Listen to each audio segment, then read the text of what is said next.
Oh, hi, friends! This is my brother / best friend / editor. What? Cringe. What am I calling you? Cringe. What's your actual name? It's Joe. Okay, we'll go with Joe. Welcome to my channel. No one watches me, so no one's ever going to see this, so it's fine. Sarah watches you. She doesn't. Anyway, today we are doing a challenge. It is the Judge a Book by its cover challenge, except I know what all these books are about, and he doesn't. And I've explained some of these books to you in grave detail, and I don't think you're going to remember. Oh, God, no. So, you need to tell... I'm going to tell you the title, obviously the author, the cover. Give me a plot, and I know you...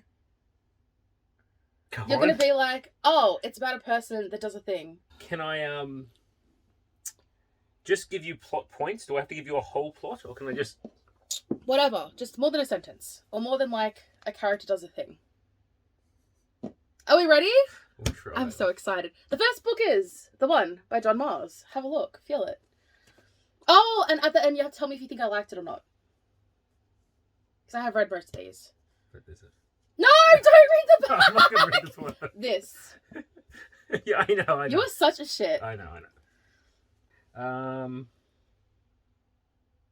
I don't know. And I'm going to say, the cover does not explain anything. Oh, well, thanks. How the hell am I supposed I picked some really tricky ones because I wanted you to use your noggin. No, but I can't. If the title doesn't give it the one, doesn't really tell you a lot. None of his titles do. After this one, I read The Passengers, and then I bought The Vacation. So why do you keep buying Because them? they're really good. But that's the thing. I'm supposed to judge this by its cover, right? It doesn't tell me anything. The one, darts. I don't know. It's darts on the one. Does someone get hit by a dart? Does someone die to a dart? Is he a dart player? Is she a dart player? Dart master. I literally don't think darts are mentioned once in the entire book. Oh, that's is it Cupid like love? Oh! The one sounds like a romance. Something. There's a romantic aspect. Okay, so it is a romance / thriller. If you followed me on TikTok, you would have seen me rave I about. don't watch TikTok. You would have seen me rave about this. Okay. So it's set in a dystopian-esque future, very Black Mirror, Mm-hmm. where a scientist has created a simple DNA test to match you with your perfect match in the world. Oh, this sounds familiar now. So you were right with like the romantic, like the one, but it follows 5 different people, and they're all in like none of it's makes sense. Like one girl matches the serial killer. One matches, he's like always been straight, and he matches with a guy. Mm-hmm. So yeah, it's very interesting, but it's like very thriller as well. Yeah, but the thing is, like, are they Like a dark thriller for the Valentine's Day skeptic. Oh, there you go. The thing is with that one, Mhm. does the okay, it's a gay guy and a straight guy or whatever, but are they actually paired, or is it just like, oh, this is a mistake? These are 5 mistakes to the algorithm or whatever it is. No, I think they're all... Well, I don't remember the ending very well, but I'm pretty sure they're all legit. So one of them is... So there's 5. The first one, she's the creator of the app. And she's like, I probably shouldn't use it because, like, I created it, but she does anyway. Mm-hmm. Then there's a woman who... Her perfect match is in Australia. Spoilers, FYI, are going to be in this video. So she goes to Australia, and she meets her match, and she doesn't feel anything, but she's kind of into his brother, and then she realizes that, like, the brother... basically like, got his match to come down to be the match for his brother because his brother's dying. It's a whole thing. Oh. But it's really good. And yeah, no, I think the guys, they actually are matched. So one of them's got a pregnant girlfriend, and one of them, I think he's older. Yeah, but why would you use the app, I assume? To be like, oh, I wonder if, like, I just picked my perfect match. I wonder if, like... My God, Steph, you know what it is? That episode of Rick and Morty. Love Finders with a Z. What is their version of it called? Love Finders with 2 hours and a Z. If. Yeah, not my idea. And, Yes. Yeah. But yeah. Cool. On to the next one. Oh, wait. And did you think I liked it? Of course you liked it. You just shut up about it. Okay, next we have got Middlegame by Mcguire. Okay. Hand Candles. Middlegame. Oh, is it supposed to be stupid? It's like, this isn't the end game. This is the middle game. Okay, so the spoilers for you, if you're deciding if I liked it or not, I haven't actually read this one. Oh, for God's sake, how can you tell me about this? I think this is the only one on the whole stack I haven't read, but I just thought because it's such a pretty cover. But I know like the basics, kind of. What vibe does it give you? Candles and a hand make me think something like occulty, like palm reading. Okay. Okay. No, One of my favorite booktubers, her husband actually recreated it. He dipped his hand in wax, had little wicks, and then lit them off. It was very cool. Okay, so from my understanding, this book is about an alchemist who creates, like, a brother and sister creates twins that are meant to be, like, the perfect humans. Right. So one of them is really good at, like, maths and statistics, and one of them is... Artistic. Good with words, yeah. So Roger and Dodger. Yeah, to raise the twins to the highest power, to ascend with them and claim their authority as his own. Godhood is attainable, pray it isn't attained. I think it looks like a cool cover. Look how pretty it is. I'm pretty sure, yeah, the rest of these I've read.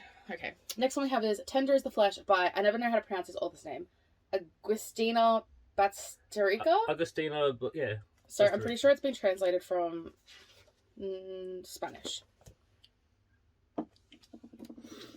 Tender is the Flesh. And I've definitely told you about this one. So Yeah, once I start telling you you tell me about all your books. I know. I can't really remember them all. Tender is the Flesh, and I don't even know what is that. A rose? Actually, Wow. don't. You don't even. I can't judge it by cover. I don't even know what it is. I think that's between the silhouette of a face, maybe? I don't know. Also, for reference, my sister's covered up. Spoilers, apparently. They're genre spoilers. It's very, like, it tells you, like, this is the greatest book in this genre. And I was like, well, it's a bit, just discuss. Bold claim. If it's the greatest book of this I genre. don't think I'm saying it, but you know what I mean. Yeah. I don't know.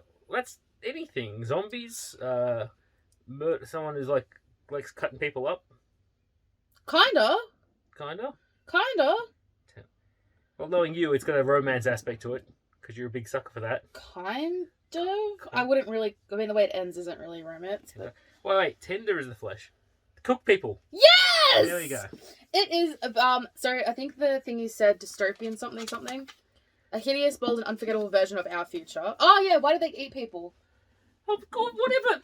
Everything. Steph. It's because people we've run out of livestock. Sure. A thrilling dystopia that everyone should read. And I was like, dystopia, future, Yeah, but that's anything I read. I still don't know what the picture is supposed to be. Yeah, so in the future, there's some virus that, like, makes all livestock inedible. So they start, like, test tube creating people. Oh, yeah. And they are the stock.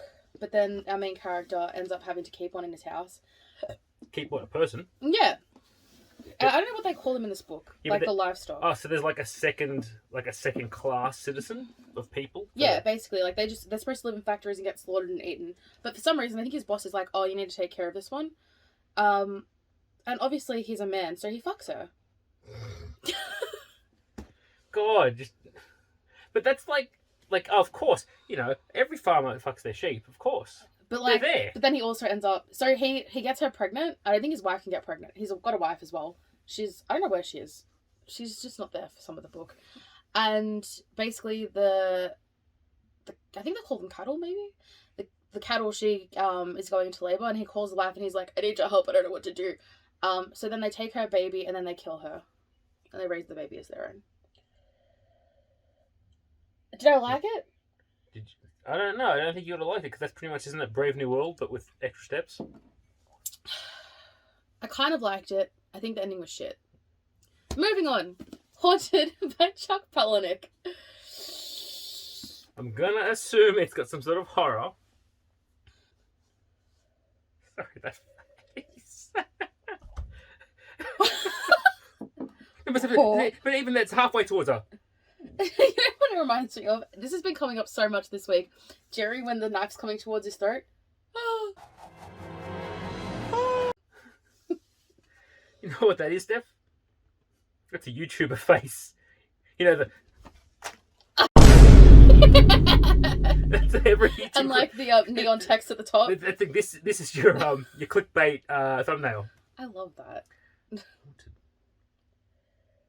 I don't know. This haunted. Yeah. I don't know. It could be anything. It's not giving me anything to go on. Give me a plot. It's fine. It's the sort of thing I'd look at and go, no, for me. Just for that, doesn't say enough. I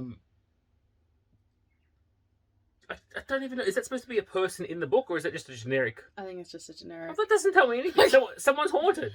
Okay, no. But I think you'll actually enjoy my explanation of this one. Basically, it's about, how many authors is it? 23. I think it's 23. 23 authors basically agree to like go on a writing retreat together, and they get shoved into the thing. I think it's an old theatre. Yeah, to like isolate them from the outside world, to be like, oh, we'll get your creative juices flowing. Mm-hmm. But basically, they're all so uncreative that, as Hannah Mojo would say, people love being oppressed. Like, people love to be oppressed. They start oppressing themselves to like find inspiration to write books. Right. So like, they end up like, they'll have food, but they end up starving themselves to death. But in between each like chapter of the book, what's happening in the theatre, you have each of the author's short stories that they've worked on. And I read Bob and Sarah the start of one of the stories, because apparently when Chuck Palahnuik first started doing readings of it, people started throwing up. It's a short story called Guts. Does it have it? No. So yeah, Guts, if you guys have heard, Guts is it from this book. Guts is the short story about a kid who goes swimming in his pool, and he puts his bootay up to one of the jets to you told me about this. Enjoy himself, and his bowels get caught in the sucky, and he has a choice: do I like bite off my intestines, or do I let myself drown in the pool? It's a really disgusting story. I remember I think Bob was pretty grossed out when I started reading it, and Sarah thought it was hilarious. I don't know, man. There's also a really fun story. Unrealistic. Go on. A fun story about this woman works at a police station, and there's the wording of something like, you know the dolls you use for kids to like point to where they've been touched, like the trauma dolls. Yeah. The woman accidentally orders not like the kid version of anatomically correct. She actually accidentally ends up ordering like sex dolls that look like children. Yeah. And the sex dolls, the children dolls, the little girl, the little boy, start getting really gross. And there seems to be a liquid in their crevice. Like, basically all the cops at the station are taking their turns fucking the dolls. Lovely. Yeah. It's a good book. Oh, did I like it? Of course you loved it. I liked most of it. Most of it was good. This is one of my top 3 books of all time. The Long Walk by Stephen King. I'm not sure if you like it. I don't know if people at home can see, but my sister has put tabs on. What's that? 50 tabs? I tabbed every time I liked a quote. Every time. This is kind of a spoiler. Every time a character dies. Oh, well, of course character dies. The book you read. Yeah. This is probably the easiest one on the stack, to be honest with you. The Long Walk. Oh, is this the Is this the one? Is it the series of short stories about the Is it the one they kill the hitchhiker? No. Okay, then I'm not sure. Because the road, the Long Walk. Oh, there's the one. Isn't it Stephen King? It's a short story, I think, where a bunch of teens hit a hitchhiker and don't know if to bury him or something. I don't know. Long Walk. I don't know. I got it confused. I was thinking of the Green Mile. Like, no, that's also Stephen King, but yes. Yeah. You've told me about this one, and in fact, I've heard people talk about it. But Long Walk. Is it just someone getting stranded and trying to walk home from somewhere, and it gets all creepy? No, nowhere near. No, I don't know. The easiest one. It really is. I mean, like, it's about a long walk. Yeah. But not the long walk you're talking. Okay. It's a dystopian. So 100 teenage boys sign up to participate in a long walk. Oh, yes. Now it's bringing back. And it's basically like the last one standing wins. Hence 99 character tabs. Oh, okay. For each one that dies. Some of them go crazy. They start ripping out their own throats and shit. Well, wait. So how are they going crazy if they're just walking? Because they can't stop. They can't sleep. They can't stop to poop. They can't stop to pee. They're only eating the food that they brought, and I think some rations. But they all start going crazy because, like, they end up walking for days. Yeah, but wouldn't they just sort of lie down and collapse as opposed to no? While walking, I'm going to tear my own throat. Well, I think some of them go crazy. Like the villain of the book, I think he tears out his own throat because everyone hates him and he's just like, fuck you guys! Oh well. It's a really good book. My pretty one, An Enchantment of Ravens by Margaret Rogerson. YA. No. Yeah, kind of? No, so kind of, yeah, it's YA. Enchantment of Ravens. Young white girl has to save the world. She has magical powers, and a boy likes her. And another boy also. You need to stop talking, because you were kind of right, and then you just kept going and you made it wrong. Magic something to do with ravens? She's like the Raven Lord, or the Raven Lord's daughter, or... No. You bought me a special edition of this book. I didn't read it. I know. In fact, I didn't know what the book was. You told me to, you asked me to get it for you. Okay, so she's only... I think she's a human living in a world of fae. And she's a painter, so she does portraits. But she makes a critical mistake one day because she paints emotion in a fae prince's eyes. I wouldn't... And they're not supposed to have emotion or show emotion, so it becomes a whole thing. They have to travel through different courts, and each one's a season, which is very cool. Yeah, it's a thing. I remember where the Ravens comes from, to be perfectly honest with you. Made up ravens. I haven't read it for a while. You would describe it. Rook spirits. Nothing about ravens in the plot, in the blurb at least. But yeah, that's the whole thing. You know, Faye, you gotta watch it, everything you do there. Yeah. I was going to give you another book too, but it was also about Faye, and it's a YA. The Cruel Prince. She's a human in a world of Faye, and she's... Well, I think it's good for her because she's the only one who can lie. Oh, yeah. And Faye can't lie, apparently. That's a thing. No, they can't outright lie. They can be sneaky. Yeah. This is another top 3. A Little Life by Hanya Yanagihara. Actually, that's one thing I do want to get you to read. Apparently, Murakami? I had some of his books, but I got rid of them because they just seemed like a little bit... Did you try reading them? No. They were very long. Yeah, okay, that's fair. A little long. It's only 700 and something pages. And it's worth every second. And it's small print as well. Not tiny, but small. Yeah. Well, Steph, judging by just the cover, it's obvious a guy is getting butt fucked. Better guy getting... Interesting that you said that. Oh, really? A Little Life. Either it's someone with something like sort of terminal illness, or they've got a shortened lifespan, or it's about a child, maybe raising an orphan or adopted child, a little life. You're somehow kind of right on all accounts, but not really. You kind of are, but you're kind of not. So the main character's name... Okay, first of all, with this photo, the author used it because I think the name of the photo is something like Orgasming and Crying. Like, is he a pleasure or pain sort of thing? And I love that your first reaction was pleasure / pain. Anyway, cool. So, it's pitched as following a group of 4 friends. It doesn't really. It mainly follows a guy named Jude. Mm-hmm. So Jude is an orphan. Okay. And we go through his childhood where he is molested by priests and then pimped out by priests. And the title is from one of the clients going to the priest and being like, he's fucking shit, he just lies there. And the priest says, come on, Jude, show a little life. Which is like, oh, my heart when I realized that, when I found that out. And then obviously because of his shitty past, he's like super suicidal. And he finally gets together with his best friend, Willem. So there is butt fucking, you were correct. Mm-hmm. And then Willem dies unexpectedly in a car crash, and then Jude kills himself shortly after. It's a very sad book. I like it a lot. Sorry, just that cover. All I can think is, no, the face is, no, don't do that. Don't put that there. It doesn't go there. Okay. But I spoiled it. I definitely do like it. It was a good book. Good. Tampa by Alyssa. I was going to say Nutmeg. Nutting.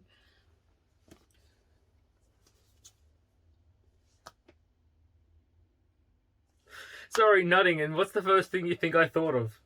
What did you think of? What do you think I thought of? Yes.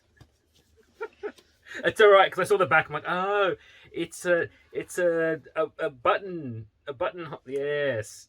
Tampa. I think it's supposed to be suggestive. Yeah, well, it does sound... Yeah. Just I mean, they should just underline nutting there. Nutting. Well, that doesn't give me anything. Tampa's a place.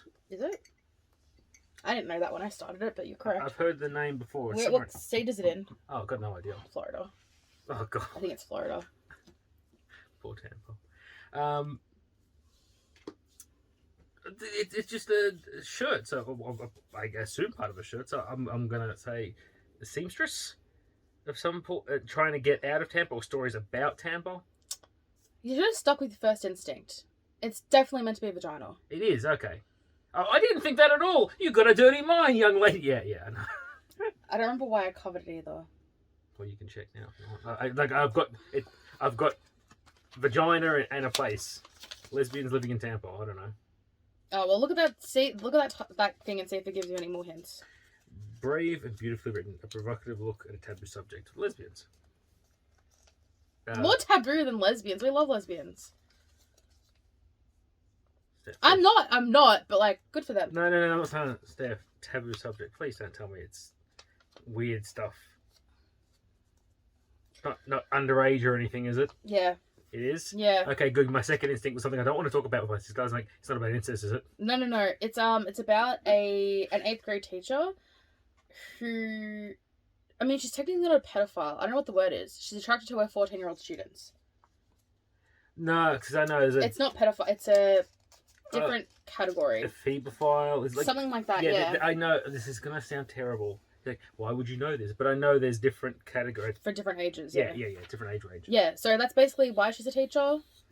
Oh, that's terrible. Yeah, I think that's why. It's been a while since I read it. To lure little boys into her bedroom. And then she finds a student in her class. She's like, oh, he's going to be the one that I fuck with this year. And I think she ends up dating his dad to have an excuse to be at his house. It's very, very creepy. Mm-hmm. Did I like it? Well, I think like is the wrong word. Is it a good book? Yeah, okay. Go with that. Is it? Oh, well, you've kept it. So I'm going to say it was at least interesting. You're so on my wavelength. I didn't really enjoy it, but it was interesting. And I feel like I read it when I was in a really bad mood, so I probably didn't enjoy it as much, or didn't give it as much of a chance as I could have. Yeah. This is one I want you to read, but I know you're never going to, so I put it on this list. Come For Me with Apples by Catherine M. Valente. Everything is perfect. I don't know, all the flowery makes me think fae or nymph or something like that. I don't know, I always think yours have a magical theme. Not all of them. Like, if it's a crime one, it's obviously generally trying to be gritty and realistic. Apples. Everything is perfect.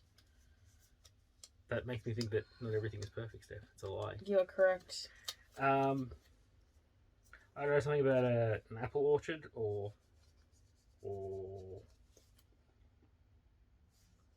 lesbians? I don't know.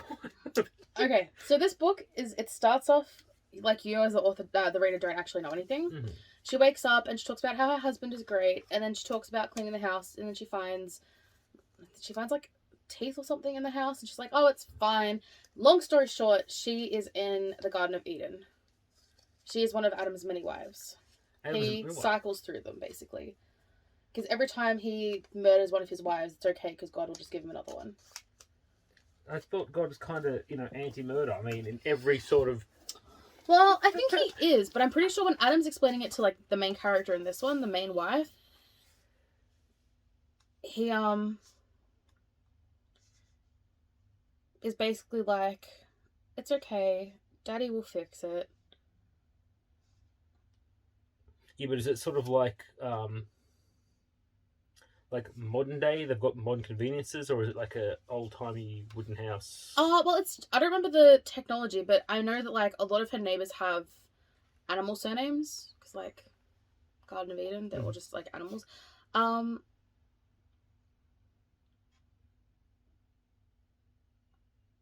Oh, no, so I think what happens is when he... Oh, I don't remember, it's hard to explain. Basically, his first wife that God gives him, she ends up being really unhappy, so God's like, oh, you made her unhappy, and he returns her to the dirt, and then creates a new one, and is like, don't mess this one up. I don't think he's actually... I don't know. But anyway, it was very interesting, because you don't know what's happening when you start the book. Did I like it? Yes, he liked it. All the Ugly and Wonderful Things by Bryn Greenwood. Again, a long title. It doesn't tell you anything. Shocking and unexpectedly touching. There's some human element to it, I guess. All the ugly and wonderful things. It's not some sort of teenage romance bullshit about teenage problems and... No. Okay, I'm off then. Well... I don't know, because it just feels like, what's that show on Netflix? It's the End of the Fucking World? I haven't seen the end of it, but yeah. Yeah. Well, you only seen season 1. I don't know, people... I don't know why I'm stuck with, like, teenage romance and they're stuck out in bumfuck nowhere because of the plants. Sorry. Okay. It's definitely romance, but you need to move away from the word teenager, because when the book starts, she's, like, 5, and he's 21. Oh, God, Steph, why do you read this stuff? No, I get it. Like, objectively, it is disgusting and very illegal. But when you read the book, it's like, so her dad's like a major drug lord. Mm-hmm. Her mum or stepmom does not give a fuck that she's alive. So it starts with him being like, oh, like, let me take you to school. Like, you need to go to school. And she goes, oh, well, I need to go to the grocery store. Can you drive me? So, like, it starts with him being like, trying to help her because he's one of her dad's workers. Mm-hmm. And then I think by the time she's like 12, yeah. It's really good, though. Okay, so it is completely wrong, but it's justified because he cares. No, you know what, though? But I remember when I read the book, because there's one character towards the end who's like, everyone else is just because the dad's like a drug lord, the mum's drug fucked. Everyone's like, oh, whatever.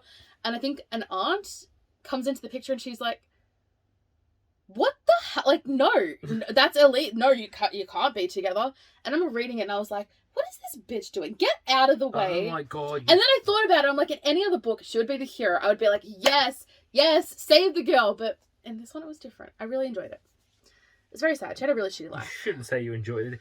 Interesting story. No, I loved it. I did. It's really good and it was really well written. Steph, remember when you said 12, right? So he was 28. Well, yeah, I wrote notes.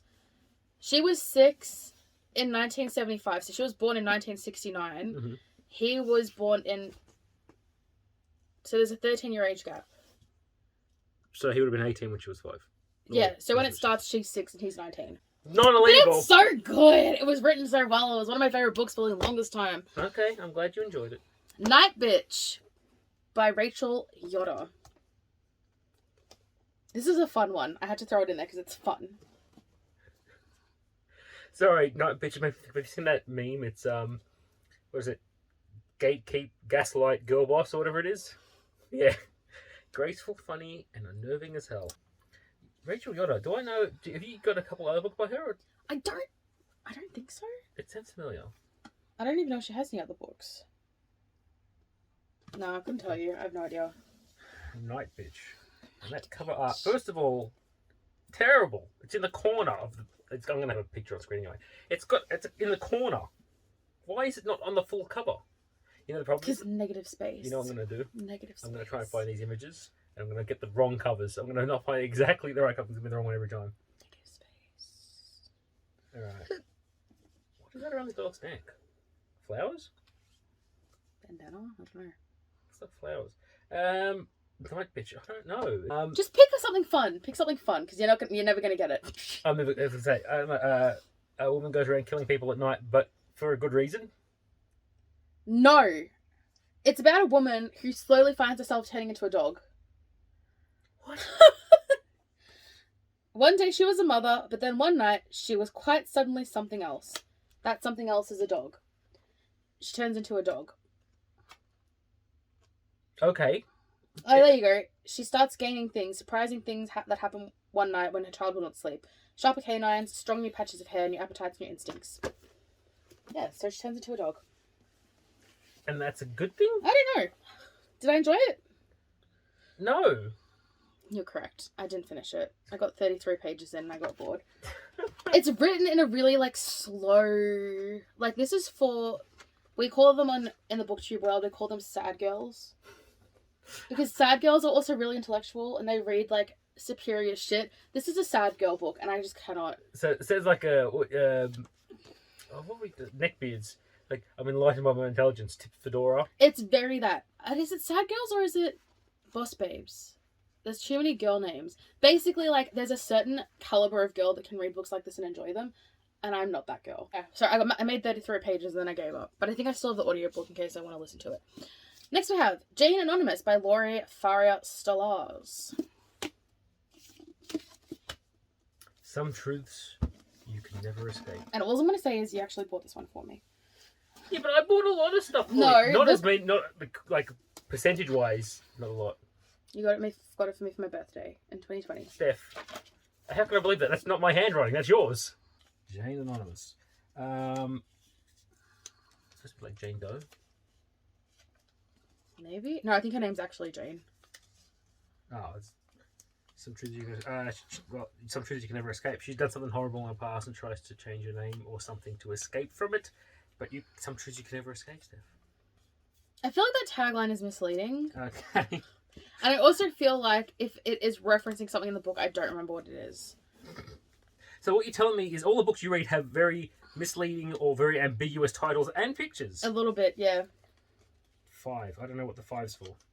But why would you use those tallies? Count days. Sure. She's been in jail?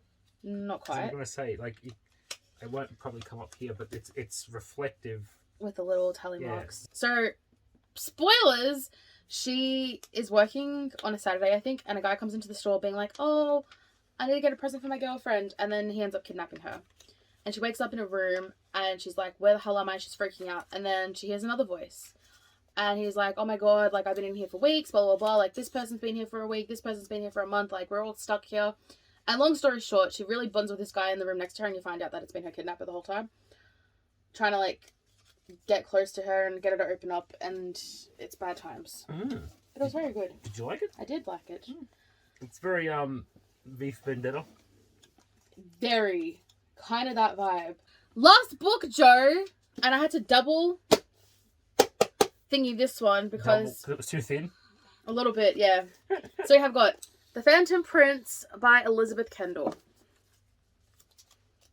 With the contribution from Molly Kendall.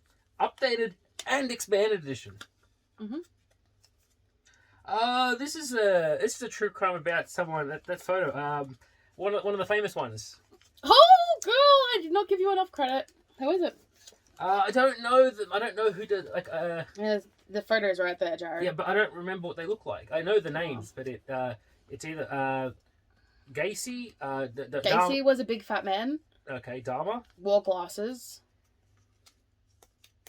I can't remember the third one. I remember the South Park episode with the Three Stooges. It was the three. You seriously don't remember that one's name? Zac Efron played him in a movie. Don't! Oh no! I'm gonna hear it and know it. Give me. Let me use my phone to look it up. Now, I would argue that he's the most famous. no, but the three famous American Yeah. serial killers, like they're known. Just gonna say Epstein. No. I can't remember his name. Oh, that is so soul crushing. His name's on the back if you want to flip it over. Bundy, that's it. Bundy. So it's just a story from one of the girls' point of view. His long-term girlfriend. He had a long-term girlfriend while he was committing like a bulk of the murders. So they were together for 5 years while he was committing all the murders. Okay, which one was Bundy? Bundy was the I'm using crutches and wearing a cast. Can you help me? Can you help walking to a car? And I think he was the one who pretended to be a police officer sometimes. Was he the one that targeted young black boys? No, that was Dharma. Dharma, okay. Gacy was young boys, just kids. He was the crazy clown. Mm-hmm. Dharma was the one who went after black men his age because he was gay, but he wouldn't say that.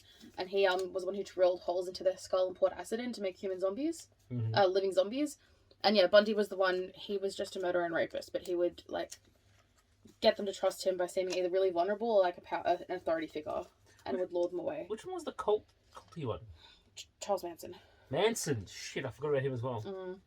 I'm terrible. You're terrible, Muriel. Did I enjoy it? Of course you enjoyed it. You love any true crime. I feel so bad for Liz. So the entire movie, where Zac Efron plays Ted Bundy, it's kind of like obviously him doing whatever he's doing, but like also following Liz, and just I feel so bad for her. Because like in this, it basically kind of confirms that like he would No, that was the subtitle was My Life with Ted Bundy. Yeah, that's why I had to cover it. Yeah. He basically, like, when he's in prison, Liz goes to see him one last time, and he basically confirms that, like, one of the reasons he would go out and rape women when he was with her, it's kind of implied that it's, like, because he was attracted to her 5-year-old daughter, and he knew he couldn't do anything in that house, so he would go out and just, like, rape and kill a random woman. Right. And Liz was like, well, shit. Glad you're in prison because I raised my daughter around you for like 5 years. Big yikes. Either way, which of these books are you going to read? You have to read one of them. I don't have to read any of them. No, if you had to, based on the summary I gave you, which one would you read? Sorry, which one's the Fae one? Enchantment of Ravens. You feel? Yeah. So ding, ding, ding, we have a winner. Well, I'm not going to... We have a winner. Actually, sorry, another Palahnuik book right there. Palahnuik. Palahnuik. Anyway, that was really fun. Joe now has to edit this entire thing. Well, Steph, you forgot to do the outro.